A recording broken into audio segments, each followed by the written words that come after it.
Satellites can see your roof, but not your front door. These AI researchers just fixed that problem. Let me explain. When I worked on Google Maps photogrammetry, we had this massive constraint. Satellite-based 3D reconstructions were basically useless for anything city scale. You needed airplanes with these specialized camera rigs to fly the city at low altitude. The physics problem is quite simple.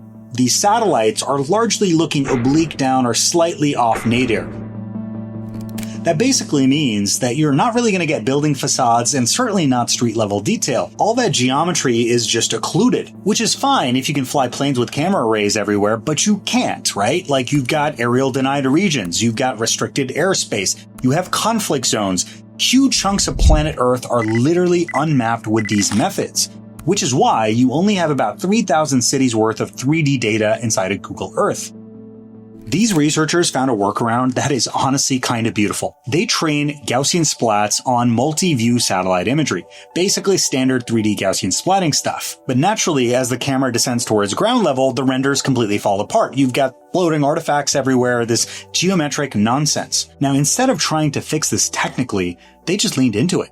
They treat those broken renders as input into an image diffusion model like Flux, and basically say, hey, hallucinate and fill in the missing parts. That nightmare street level view becomes a starting point for diffusion to autocomplete in a sense. But here's where it gets really clever. They generate multiple diffusion samples per view instead of committing to one solution that is probably wrong. But if you generate a couple of versions and let Gaussian splatting optimization find consensus across them, you actually get multi-view consistency that looks pretty damn good. They do this refinement in episodes, this curriculum-style training starting at higher altitudes and gradually descending. Hence the name of the paper, Skyfall-GS. So with each iteration, those ground-level views get less screwed up and more refined. The diffusion model starts filling in the facades, adding the texture detail, fixing the artifacts. By the end, you've got real-time flyable 3D cities that look surprisingly convincing.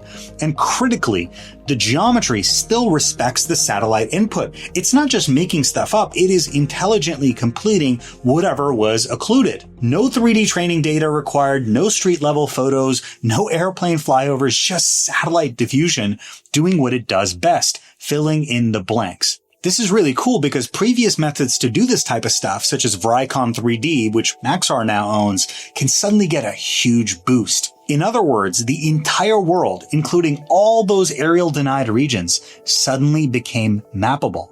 That is not just an incremental improvement. That, my friends, is a paradigm shift. Now, this is useful for a lot of different things. There's actually a program called the US Army One World Terrain Program. Essentially, this is a contract to Maxar to use satellite imagery across the world to create this type of synthetic 3D environment.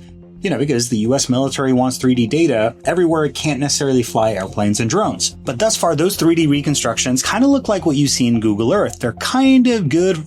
Great analysis rasters, 2.5D if you want to figure out the elevation of something. Not really good to look at for a human, certainly not for an AI to train and figure out how to navigate. This paper just changed that. It's like neural scene completion, but actually practical. And it just unlocked the whole world. Imagine not just 3,000 cities in Google Earth anymore. Imagine the entire world.